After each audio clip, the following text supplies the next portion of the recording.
when I'm calculating the risk in the trade, so I need to look at where my possible loss is going to be, where my profit target's going to be, and that will give me my risk reward. So it's the potential loss under what the potential profit's going to be.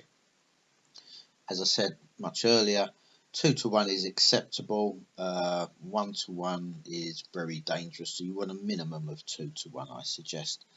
Again, trading should be flexible, so don't just say, well, if I'm going to lose 7, I must make 14.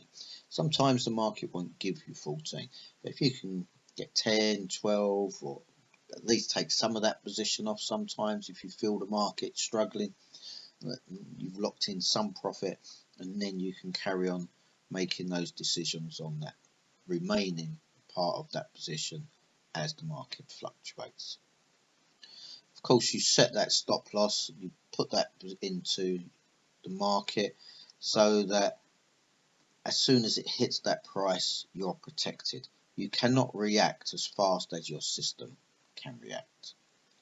Of course, that stop loss could be based on a technical level where it's broken a specific price, or it could be set because financially that's the most you're prepared to lose from that trade.